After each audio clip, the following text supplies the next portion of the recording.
Hello, ladies and gentlemen. Welcome to yet another exciting episode with yours truly, Alan Lawrence. And by the way, have you ever sat down and imagined at some point you can lead while bleeding? You can be able to sacrifice to be there for some people. You can be able to sacrifice passionately to serve your purpose, passionately at all given time, because you understand what it means when another person goes through something they really need somebody to be there for. And today on set, I'm joined by an amazing friend of mine who I've known for quite some time, who we've walked with quite a journey, and she's here just to share her amazing story. And today we are being hosted by one of the very coolest and best lunches in Mombasa. Visit the place and enjoy the sumptuous meal, the delicacies and everything. The place is called Liwaza Restaurant. It is located at the heart of Mombasa town. So without further ado, let me let my guest introduce herself. My name is NAFISA Khanbai. Yes. As my friend introduced me, I'm in Mombasa, born and brought up in Mombasa. Yes. I've been on humanitarian service for the last 27 years. So that's half of my life has gone into doing humanity service. And I'm also a founder of my own organization that's titled Dear Diary Initiatives Kenya. Wow, interesting. And by the way, you have a book. I've read your book. Yes, I've also written a book. It's titled Unbroken Wings. Yeah. It was launched in the year 2017, but the launching was done in Nairobi. Yeah. Interesting. So generally, what inspires you to continue being there for, especially for the children? Why are you so much passionate about the children and everybody? You see, when I was growing up, I'm born with a disability by nature. I was born with a spina bifida. In simple language, spina bifida means there's a crack in your spine. So I was naturally born like that. So I was born in the 70s, and at that time, medical facilities were not as advanced as we see them today. Yes. And we did not even have special schools, especially here in Mombasa. We had one, and it still is existing. It's famously known as Putri School for the challenged. And we used to have a special school, Aga Khan Special School, but then it's no longer there. So at that time, for my parents to even then coming to the 80s, when now I was in that stage of going to school, for my parents to find me a school was a challenge. Eventually, I got a school which was not a special needs school, but through some good friend of my father, she managed to talk to the board, and I managed to get a school. But now, if you are the only odd one out in a school or in a whole entire school, from nursery, primary to high school, everybody looks the same. It's only you who is looking different. Not only different, but you have so many challenges along with you, and then you tend to face discrimination. You tend to face a lot of ups and downs. You see your parents even struggling, and then there is that financial strain also. Remember, if it is not easy to raise a normal child, even parents with normal kids nowadays complain that it's expensive to raise kids. Imagine somebody raising a child with special needs, with all kinds of requirements, all kinds of facilities they need. You see the medical expenses. So I used to see a lot of things happen, especially in my school life, in my education life, having friends. Although I'm blessed with very few friends that have been there since like my childhood days, but still to maintain, to keep up with those friends is also a challenge. So looking at all this, I was like within myself, I just had that desire that I want to change people's mindset towards the challenged people. That is all I was really in need of. Yes. Wow, interesting. It was just to for people to see me from a different point. You see, when you see a challenged person, what Yes. is the first thing that crosses your mind? The first thing that crosses your mind is that this person is different from me. This person cannot do what I can do, or maybe this person cannot keep up with me, Yeah. or maybe it will be difficult for me to adjust to this person's needs or to live with that person. So usually what happens, those days what used to happen, like in late 70s, early 80s, we could see that disabled people would be sidelined. It's not like today that we have a better society. I can say that it's now being inclusive. Yeah. At that time it was not inclusive. Like we would have to push ourselves forward for people to see us, for people to recognize us. You see, if we would not do that, then we would be nowhere today. And there are two things about me that I always have heard people say. One, people have said that I'm very stubborn. I don't deny that. You see, if I had not been stubborn, or if I had not made myself a stubborn person, I don't think so I would manage to achieve whatever I'm achieving today. Yes. Even if my achievements are small comparatively, if I compare myself to what other people are achieving, still, coming from an Asian culture, from an Asian society, it wouldn't have been easy for me to put up to everything else that I faced, or all the challenges, and to be where I am today, if I had not made myself stubborn. Stubbornness simply means that if I want to achieve this, I will go to any extent to achieve it. To be able to achieve it. Yes. But I'm not also doing that for myself, which now people need to understand. I am setting an example for the generation that is to come. Yeah, because I always say that 100 years ago, you were Yes. not here. I wasn't here. Yes. 100 years to come, you might not be here. I might not be there. But what will remain is the kind of legacy you leave behind. So, Exactly. So like now you are just trying to build your legacy. Yes. What NAFISA will be remembered for. Exactly. And I think that is what every person should try and do. You try and do something different that you are going to be remembered for. If somebody tells me I go to university, to me that's not a legacy. It's normal. It's normal. Yeah. Every person goes to university after high school. Wow. What is so different about that? If somebody tells me I graduated as a doctor, as a nurse, as a lawyer, but there are millions. Yeah, by the way. There are millions. What is so different? Come to So think are about you it. just going to be known as a lawyer? Is that your legacy? Or are you just going to be known as a doctor? Is that only what you're going to be remembered for? But what is different? Wow. What is unique? What is so unique about What you? is so unique about you? What is different about you that you're going to be remembered for? Yeah. Wow. Because remember, when a person dies, I don't deny money is something we all need in our hands to survive. Yes. Yeah. Without money, you will not be able to buy yourself even a plate of chips. Sure. Let's face it. Yeah. Agreed. But when the day when we die, what do people remember us for? Does anybody mention your bank balance? Does anybody mention your properties? No. Does anybody mention what kind of car you would drive? No. They literally talk about the person who you were. And this is where people forget. They forget to work on themselves. They just run behind materialistic things. Today I bought a fridge, tomorrow I'm buying a sofa, tomorrow I'm doing this, tomorrow I'm doing that.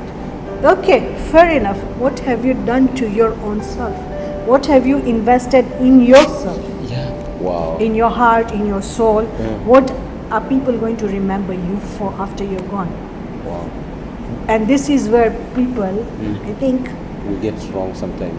have gone wrong, or maybe have drifted apart. They forget that we are not going to be remembered for our investments. Wow. You see, but we are going to be remembered for who you were and what you were. So let's not give people a hard time to be able to define us when we are long gone. Yes. And Nafisa, how was it growing up in terms of as much as you were able differently, sorry to say, and like how was it like to be inculcated into a system where now you think and you believe you are very much different from the rest of the other people. So, See, the way I look even today is different yeah. from everyone else. Yes. Now, when I was growing up, Yeah. up to the age of 9 years, Yeah. up to the time I turned 9, Yes. I was wearing nappies, which is unusual. Mm-hmm. The reason for that was that, as I said, I was born with a cracked spine. So I had no control over passing of urine, passing of stool. So up to the age of 9, I would have to wear nappies. I used to go to school, like I said, I was blessed. I mean, I got a school. So my mother would come to school at 10 o'clock. She would change my nappy. She would then leave and go home. Yeah. So just trying to make sure that hygienically I'm clean. Yes. You know, and there is no smell coming out or whatever. When I turned 9, Yeah. my kidneys got infected, both my kidneys. Yeah. They got infected and I had to undergo a surgery. So now the whole urinary system was changed, and I was and as from the age of 9 years to date, and probably up to my rest of my lifetime, I wear a urine bag. That urine bag is strapped on my right hand side. Okay, I stopped wearing nappies after that, but still my stool problem was there. I had so many problems. So for me, growing up was not easy. See, for me to grow up in that school also, I am not saying why was I in that school. It was nice of the I would say the Ishnashri community to allow me to be part of the Ali Bhai Panju school, which is today known as Jaffrey Academy. Yes. And that too happened, it is thanks to the late Rosie Auntie Ganiwala. She's no more, the lady who really made sure that I went to school. She's no more. But even to be part of that education system, yeah. that stream, you know, going through exams, tests, going through all the activities was a task for me. And I could not participate in outdoor activities. So whilst the whole classroom is outside, I'm sitting inside my class. Even during break time, I had some amazing friends that would come, give me company, sit with me. If I want to have a bite, they would go to the canteen, get it for me. I would not say that I was completely isolated, but now to be part of that system, to be part of imagine the whole school where everybody is looking the same except you. To adjust to those was quite a challenge, and I have lived with those challenges. I've grown with challenges, and that's why you see, it's like, I think it's by nature that I've developed a stubborn nature. That if I want this to be done, it has to be done this way. It has to be done my way, because I think I adjusted too much to the environment that we lived in at that time. That such that people took us for granted, or at some point people even forgot. Like I would visit some places or some environments, and I would see staircases, and then when you're climbing the stairs, let's say you're visiting somebody who is living, the way the old buildings were. You would be visiting someone, or maybe someone's office, and the moment you enter that office, and they would say, "Oh, I'm so sorry, you had to climb the staircase," and I would just look at them and I said, "What did you think? So what were you expecting of me, to fly?" Obviously I would have to climb the stairs, but being sorry was not solving my problem. Your problem. Your actions would matter more. So I was more focused on how do we start this awareness that, see, we are also humans. We also need a disabled-friendly environment. Sure. But it can only happen if you change your mindset and your mentality towards us, and you include us in all the systems. Yeah, sure. Because some people, I believe people don't draw the line when it comes to an assertive person, a person who knows what they want, and an arrogant person, or a person who is stubborn, sorry to say. Yeah. Like, because you've been my friend, and in most cases you'll call me and be like, "Are you sure you're praying?" Are you sure you're praying with me? So it really tells a lot that this is a person who loves integrity. By the way, she's so much like you are an honest person. Like at some point you'll always want accountability. And Yes. I'm really honored to be part of your journey. I'm really honored to grow with you. Thank So you. like now here comes now the aspect of the stuffs you're doing, man. The stuffs you are doing, I've seen you get so many awards. When I grow up, I want to be like you. You get so many awards. Aren't you grown up enough? I'm still growing up. Okay. Yes. Okay. Uh-huh. So I've seen you're really doing an amazing work as far as your legacy is concerned. What really pushes you again? First, at your point when you say that you want to be like me, I would say people. This would be my reply to people. Yeah. Please don't be like me, but be better than me. Yeah, sure. Do better than me. Yeah. You know. Yeah. Just I have done what I could do Yeah, to in your my own life space, so far. yeah. I mean, 27 years of humanity service, working on this journey has not been easy. Yeah. So I have achieved whatever I could in this lifetime. I mean, I'm almost hitting half a century in another 2 years' time. So You look all energetic. so for me, I would say that now it's my time to slow down. And I see so many people coming up, so many new groups, so many new teams, serving the society, serving the community, and I try to give my assistance as much as I can to them. To me, humanity service, doing charity is not a competition. Yeah. You see, for some people, it turns out to be a competition. So this person today has fed 100 people. Now tomorrow, my team will feed 200 people. So you're trying to overshadow the person. But then that's not humanity service, because humanity service is service to God, and in front of God there is no competition. And that's why probably we are all created in different ways. We all have our weaknesses, we all have our strengths. If we put ourselves together, then I think we can achieve a lot. Coming to my awards, and as per what you are asking me, well, I did not start this journey to get awards, yeah, or sure. to get any kind of recognition. My simple and noble thought was to change people's mindset. And I think I achieved that in my very first year when I started. In the year 2006, okay, I'm saying humanity service 27 years. It's because I started way back in Leo. I joined as a Leo member, which is now under Lions. Then I came into Rotract, which is now under Rotary. Yeah. Then I was into Innovate before I got into my own. So I've served in all these organizations. Oh, okay, interesting. And fortunately, Rotary and Innoville, I have served as a president also, as the club's president. Yes, Madam President. So, through that journey, coming to now starting my own, was just this simple thought. Because what I used to see throughout is, we have special institutes, we have places where there are children with various disabilities, or I would say unique abilities.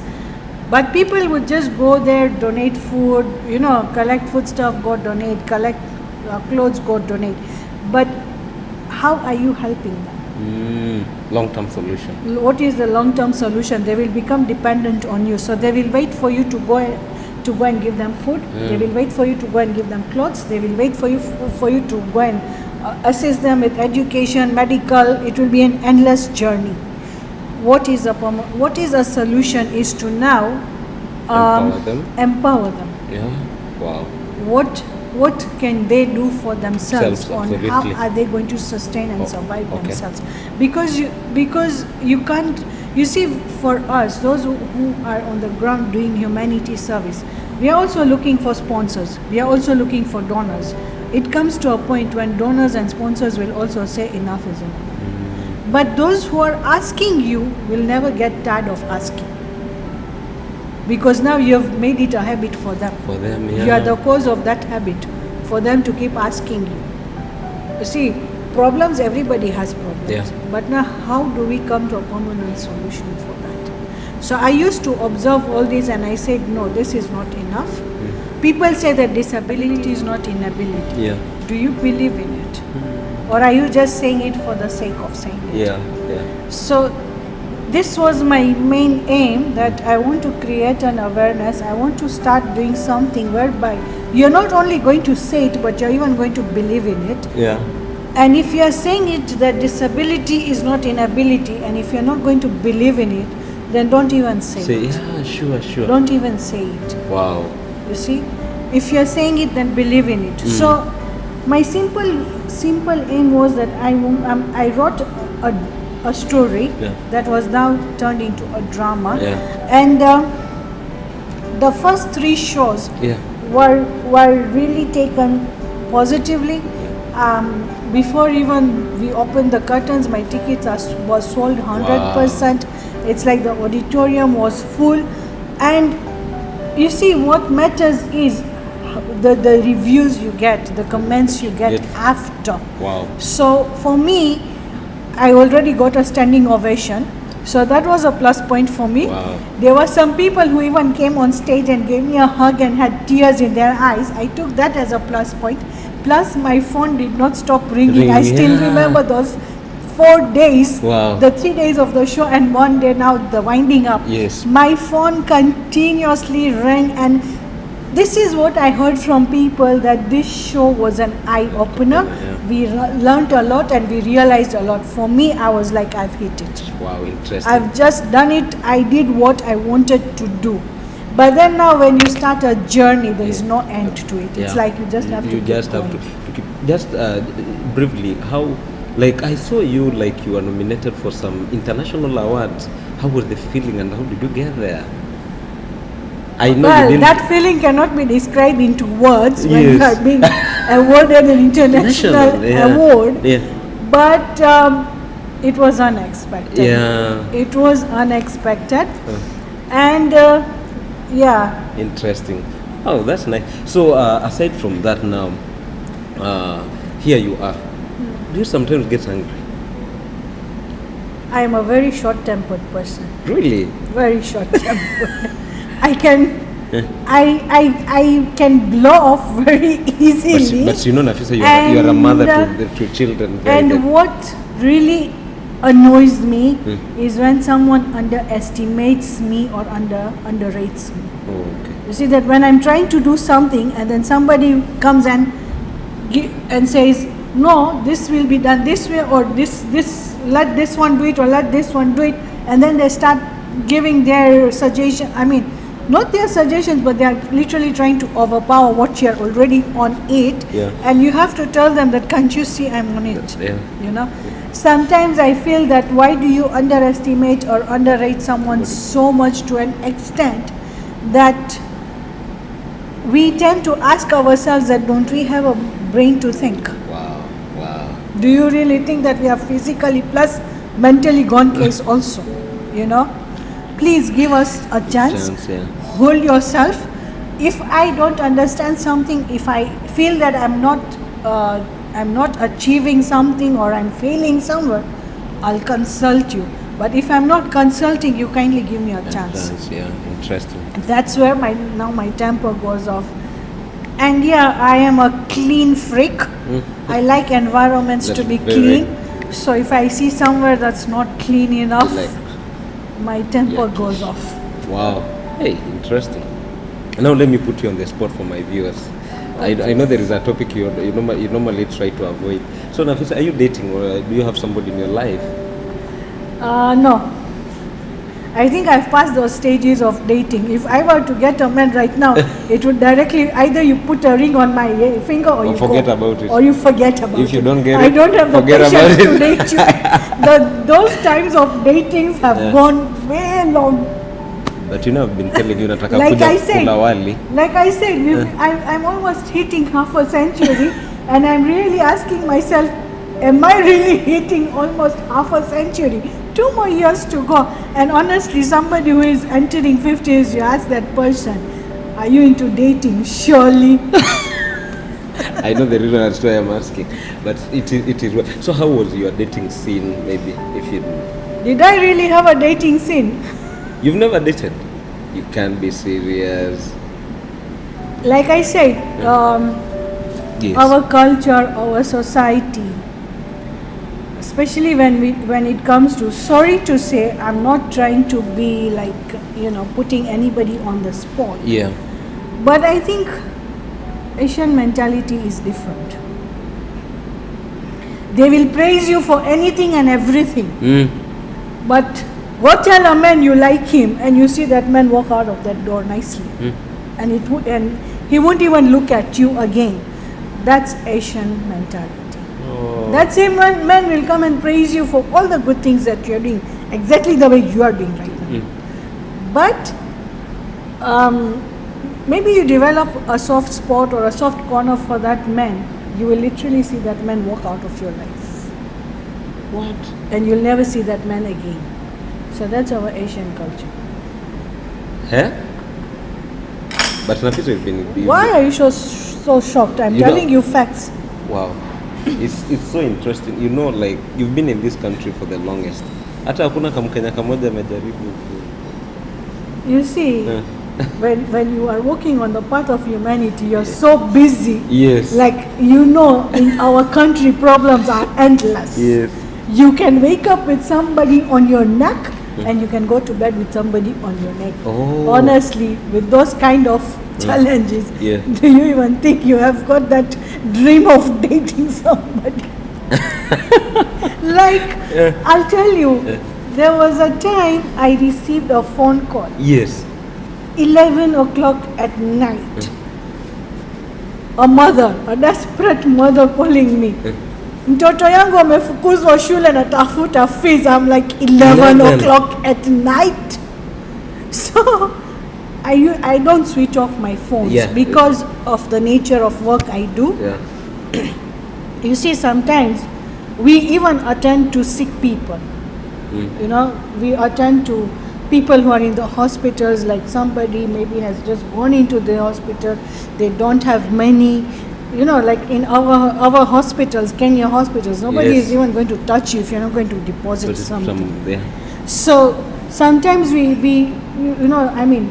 somebody to have an accident or somebody to fall sick, there's literally no timing for that. Somebody at night can have an accident, or somebody at night has fallen, or maybe somebody is sick and needs medical attention. So for emergency cases, I don't switch off my phone at all. So this lady calls me at 11 o'clock. Now she is desperate because now the child has been told, you're not coming to school tomorrow without this amount being cleared. So I asked that lady, Mama, unajua sahi ni saa ngapi? Ni saa 5 za usiku. Benki gani iko wazi niende nikutolee fees? Wow. That lady didn't realize in her desperate situation, but then I told her, okay, I'll attend to you in the morning.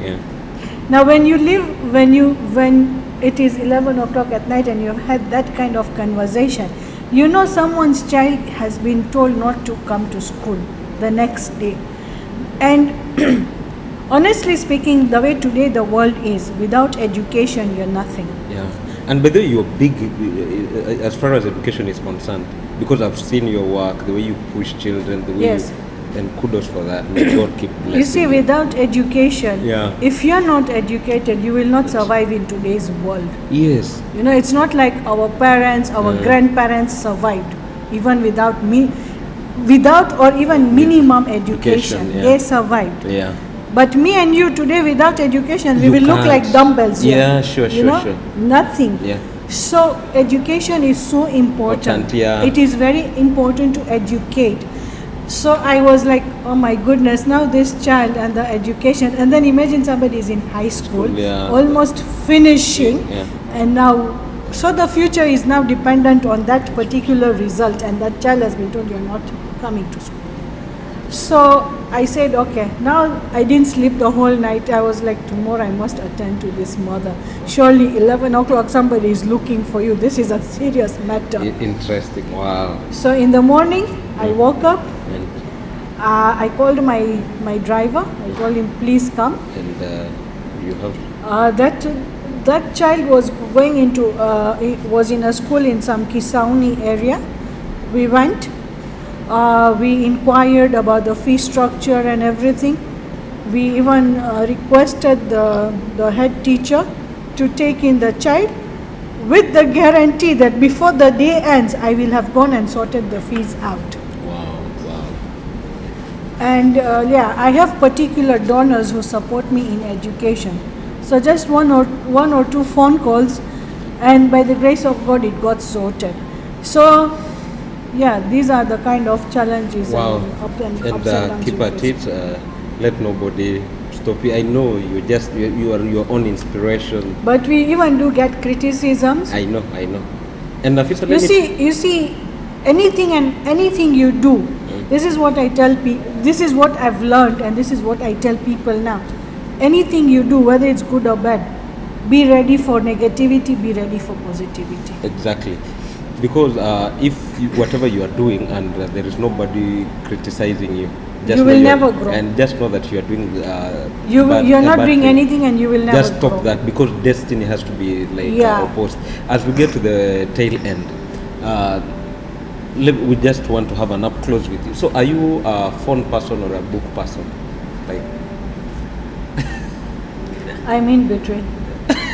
I read interesting books. Let me tell you, I don't read friction stories. Like, let's say, you'll never see me reading a cartoon book or a comedy or something that's not.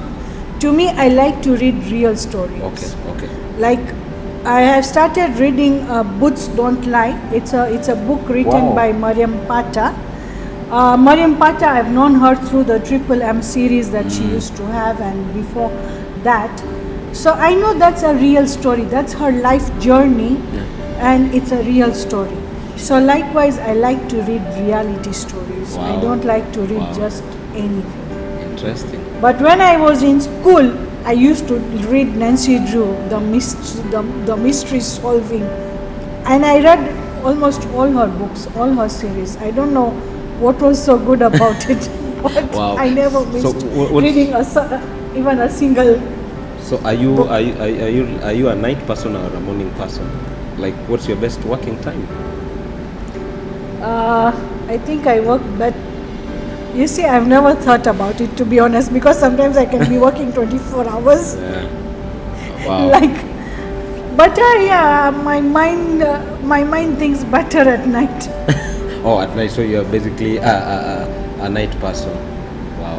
So what are your parting shots to our great viewers and people who will get to hear your story? And I just want to say one thing. Kindly do not discriminate any human being, yes. whether they have a disability or they don't have a disability. Yes. Every human being on this earth is God's creation. Every person has got its strengths and its weaknesses. Let's embrace and let's accept each other the way we are, and let's become each other's strength and turn the society, change the society. Allow people to live life. Let's not just go into our own comfort zones and forget that there are some people who don't even have a roof over their head. Wow. If at all you want to leave a legacy behind, do something With your life. on humanitarian grounds, because you will be forever remembered for that. Wow. Even after you're gone, the person you helped, the person you supported will always talk about you. Nobody cares about your bank balance, nobody cares about your properties, your richnesses, your cars. Nobody cares about that. Yeah. That you're going to leave behind and go empty. The only thing you will go with is, as we say, we go with our deeds. So let's do good deeds. Wow. Let's focus on that, Wow. and we will be able to change a lot in this world. Also, let's not fight each other. Let's try and live peacefully, and Yes. I think this goes for worldwide. Yeah. Please, if at all you want to bring anything that you're going to be remembered for, bring peace in this world. Yes. Let's create peace that is needed. Wow. people are suffering because of unnecessary fights. Wow. That doesn't lead to anybody anywhere. Yeah, sure. Wow.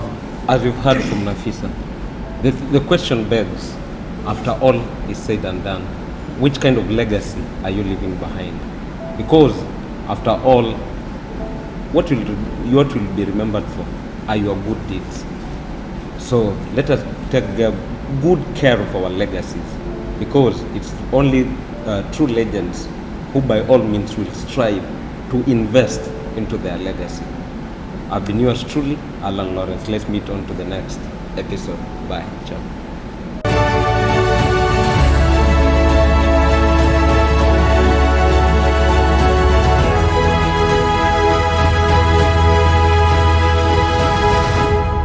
Alan Lawrence. Encourage, equip, empower.